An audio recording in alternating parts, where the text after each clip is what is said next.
वो इससे ज्वाइंट होती है, यानी कि इस पे हमारी टांगे खड़ी होती हैं, यानी हमारा ऊपर वाला हिस्सा और हमारी टांगे हमारे पेल्विस से ज्वाइंट होती है, उससे जुड़ी होती हैं। तो इसमें हमारा फिर बाकी एरिया जैसे कि हमारे यूटेरस, ब्लैडर, वेजिनल वॉल्स या फिर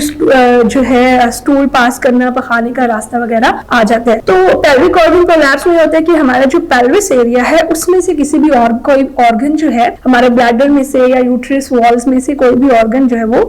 स्लिप हो जाता है या जगह से खिसक जाता है। तो मोस्टली ये होता किन लोगों में है, किन खवातीन में, या तो ये कि जिनकी मल्टीपल डिलीवरीज हुई होती हैं या बहुत ही अनट्रेन्ड हाथों में डिलीवरीज हुई होती हैं। उसके अलावा ये कुछ फीमेल्स में मतलब कुदरती तौर पर भी होता है क्योंकि उनके मसल्स या लिगामेंट्स जिनके वीक होते हैं बहुत, तो उनमें भी ये जल्दी प्रेजेंट कर जाता है। और उसके अलावा मेनोपॉजल वुमेन्स में जिनकी माहवारी जो है वो रुक जाती है, उसमें ये होता है कि हम फीमेल्स में एक हार्मोन